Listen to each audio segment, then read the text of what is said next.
मां कलेही की पावन एवं पवित्र धार्मिक नगरी भगवान जगन्नाथ की धराभूमि मंदिर परिषद प्रांगण में विगत वर्षों की भांति इस वर्ष भी सन 1969 से आयोजित हो रहे श्री रामचरितमानस सम्मेलन का आयोजन इस वर्ष भी किया जा रहा है। रामचरितमानस समिति द्वारा 5 दिवसीय श्री रामचरितमानस सम्मेलन का आयोजन 7 अक्टूबर से 11 अक्टूबर तक स्थानीय भगवान जगदीश स्वामी मंदिर परिसर प्रांगण में शाम 7 बजे से रात्रि 10 बजे तक हो रहा है। मानस सम्मेलन में पधारे राम कथा पंडित संत श्री शशि भूषण महाराज जी, मानस मर्मज्ञ अयोध्या एवं पंडित श्री संत संतोष रामायण महाराज जी, उत्तर प्रदेश झांसी पंडित श्री अभिषेक दुबे महाराज जी, जबलपुर जी द्वारा श्रोताओं को रामचरितमानस के धार्मिक गुण व रहस्य अपनी ओजस्विनी भाषा अपने में श्रवण करा रहे हैं।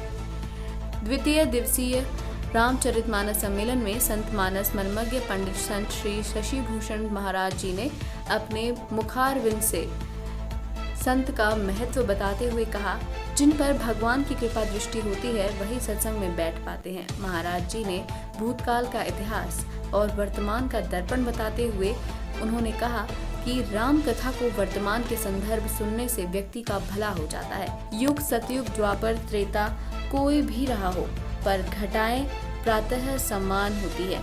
उन्होंने रामचरितमानस को आचार क्षमता को बताते हुए कहा कि भारतीय संस्कृति की कृपा से ही मानव की रामचरितमानस है। उन्होंने कहा, सनातन कभी बैठता नहीं है, सनातन की रक्षा भगवान करता है। महाराज जी ने कहा, जिसकी जीवनी में कोई भी समस्या नहीं वही संत है। उन्होंने बताया, भोजन और भजन कोई अंतर नहीं है, अंतर बस इतना है कि भोजन के बगैर शरीर कमजोर पड़ जाता है और भजन के बिना आत्मा कमजोर पड़ जाती है। भोजन पर मात्रा है एवं भजन पर मात्रा नहीं है।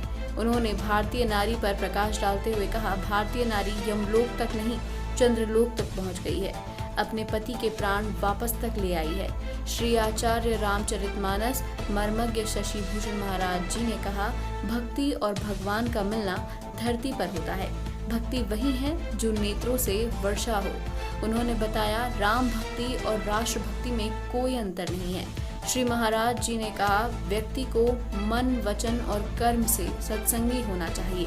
बताया कि जीवों का सबसे बड़ा स्वार्थ मन, वचन और कर्म से भगवान के चरणों में स्नेह होता है।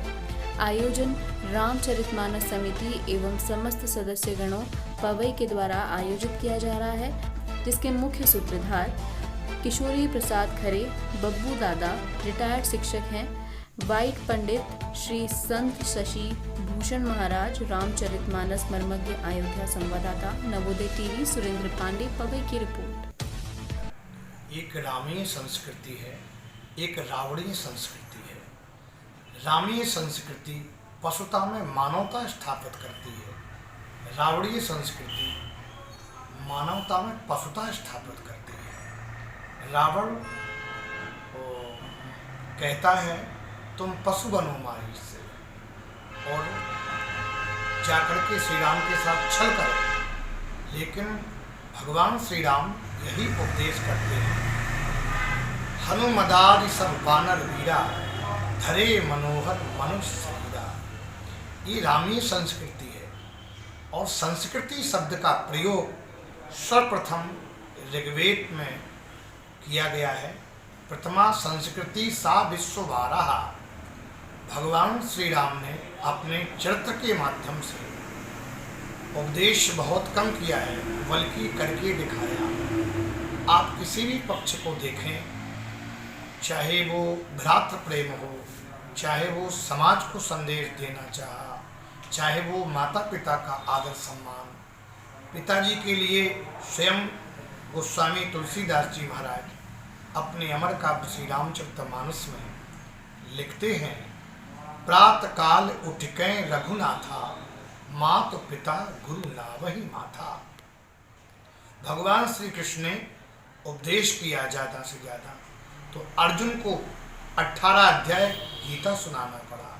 और अर्जुन बार बार तर्क करते हैं, भगवान श्री कृष्ण उपदेश करते हैं। इसलिए आज वर्तमान काल में भगवान श्री राम का चरित्र भारतीय संस्कृति की रक्षा के लिए अमृत के समान है, अमृत की तरह कार्य कर रहा है। इसी अर्थ में हमें राम जी के चरित्र की परम उपयोगिता है। महाराज जी, राम भक्ति और राष्ट्र भक्ति में क्या अंतर है? नहीं तद भविता राष्ट्रम यत्र रामो ना भूपति ही।